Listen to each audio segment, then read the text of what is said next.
नमस्कार साथियों, स्वागत है हमारे YouTube चैनल में। जैसा कि आपको पता है कि हम आपके लिए चला रहे हैं राजस्थान CHO स्पेशल क्लासेज, जिसमें हम राजस्थान CHO से रिलेटेड इम्पोर्टेंट क्वेश्चंस जितने भी हैं वो हम इस क्लास के थ्रू बता रहे हैं। आज हम आपके लिए लेकर आए हैं राजस्थान CHO 2020 का पेपर, और इस पेपर का हम कंप्लीट डिस्कस करेंगे और जितने भी क्वेश्चन हैं उनकी सही आंसर क्या है वो भी यहाँ डिस्कस करेंगे। इससे पहले अगर आप इस चैनल पर नए हैं तो चैनल को सब्सक्राइब जरूर कर लीजिएगा और बेल आइकन पर क्लिक करना ना भूलें। तो बात करते हैं राजस्थान CHO के पेपर की। तो फर्स्ट क्वेश्चन है, when is celebrating world health day. World health day कब सेलिब्रेट करते हैं? तो वर्ल्ड हेल्थ डे सेलिब्रेट करते हैं 7 अप्रैल को। 7 अप्रैल को हम वर्ल्ड हेल्थ डे सेलिब्रेट करते हैं, और इसी दिन WHO की नींव रखी थी।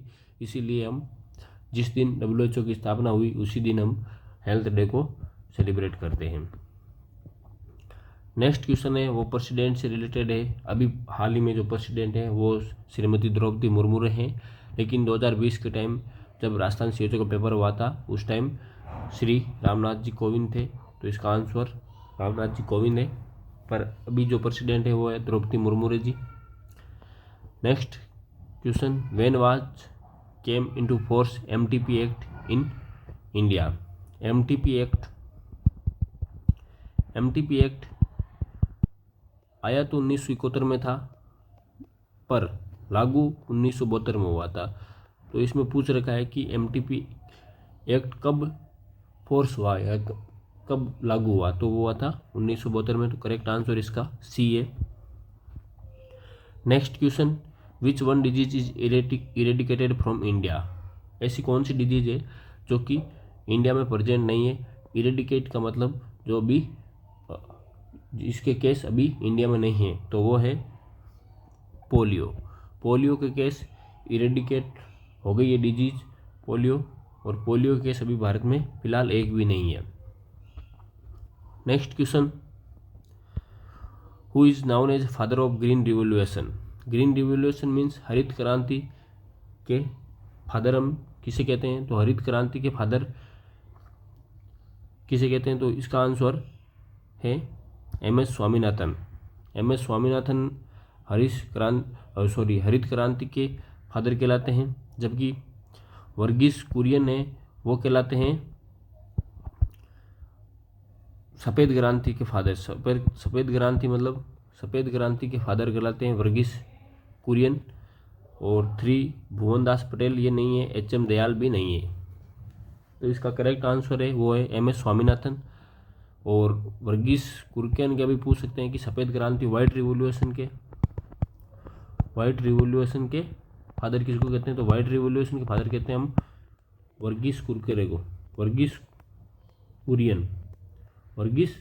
कुरियन को। Next question, when was started स्वच्छ भारत अभियान इन इंडिया। स्वच्छ भारत अभियान कब स्टार्ट हुआ था?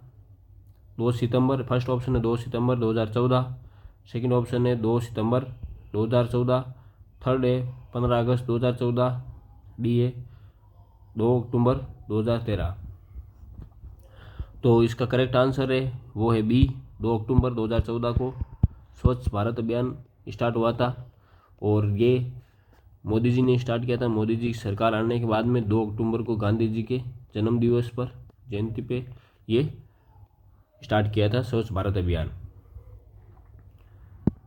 Next question, which process is responsible for global warming. Global warming के लिए क्या रेस्पॉन्सिबल है? तो इसका फर्स्ट ऑप्शन है greenhouse effect, second option है fire in charcoal mines, third option है ड्राई फार्मिंग, फोर्थ ऑप्शन है मॉनसून।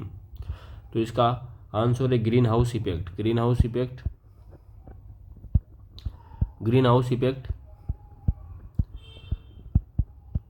रेस्पॉन्सिबल है ग्लोबल वार्मिंग के लिए ग्रीन हाउस इफेक्ट रेस्पॉन्सिबल है। Next question, which disease is transmitted from फीको oral route except. आपको पूरा question पढ़ना है। एक्सेप्ट है या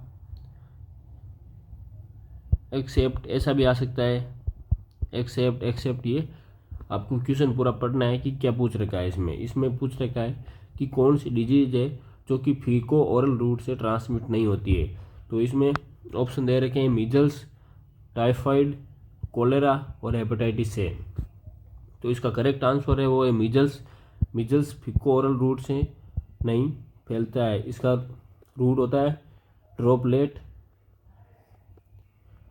रूट से ये फैलती है ड्रॉपलेट। फीको ओरल रूट से टाइफाइड फैलता है, कोलेरा भी फैलता है और हेपेटाइटिस ए भी फैलता है। तो इसका करेक्ट आंसर वो है मीजल्स, बाकी सारे गलत। Next question, most common cause of death in diarrhoea.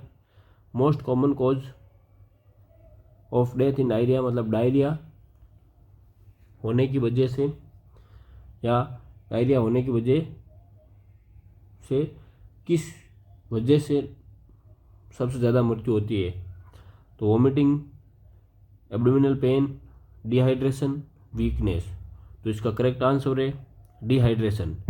Dehydration Hindi में कहते हैं इसको निर्जलीकरण।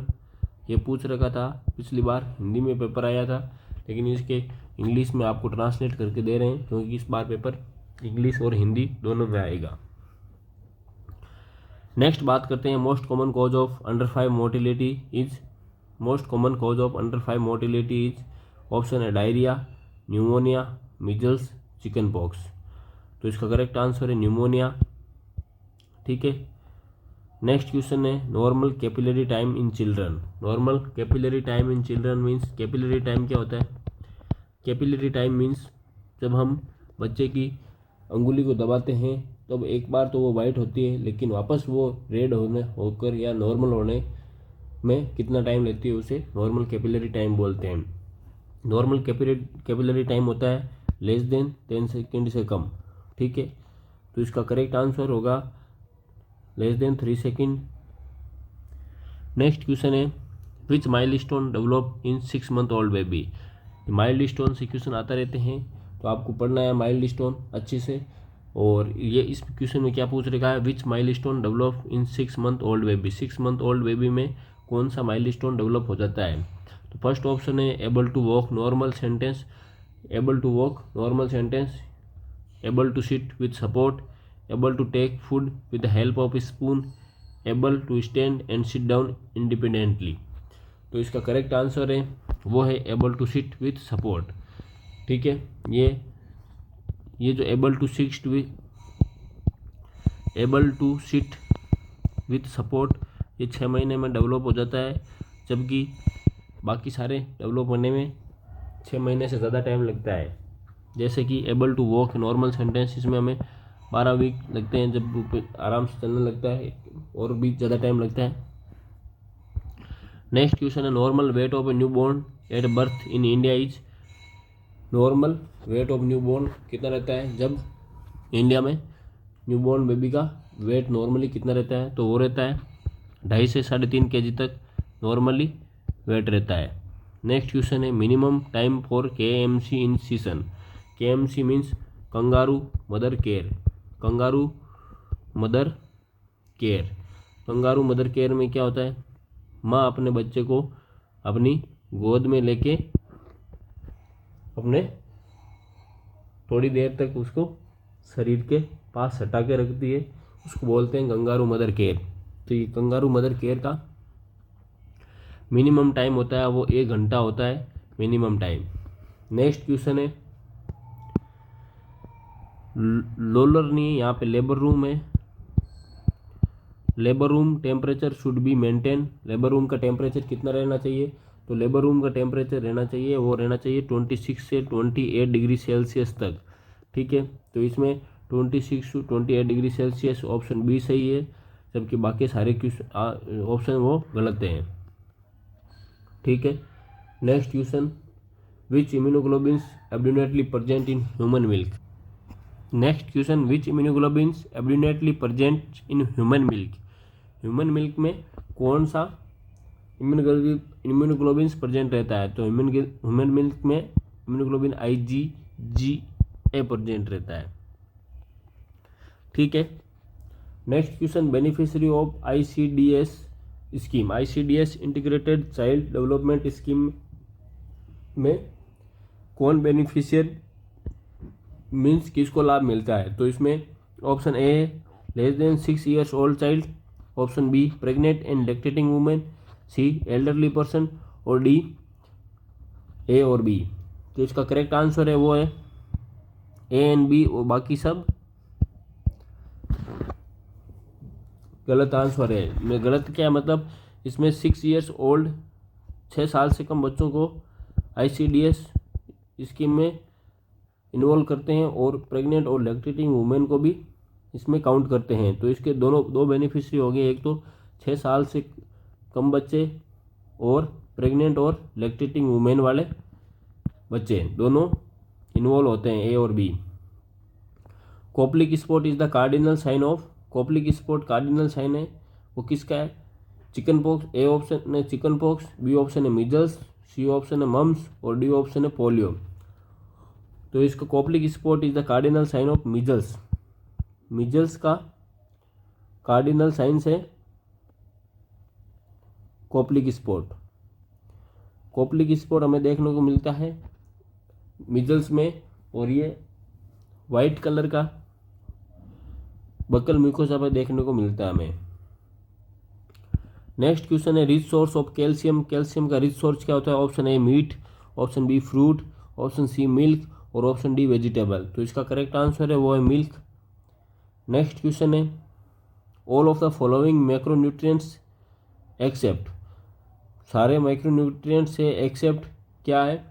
वो है all of the following macronutrient except, उसमें करेक्ट ऑप्शन ए है प्रोटीन, ऑप्शन बी है फैट, ऑप्शन सी है कार्बोहाइड्रेट, ऑप्शन डी है विटामिन्स। तो इसका करेक्ट आंसर है विटामिन्स, बाकी सारे मैक्रोन्यूट्रिएंट्स हैं।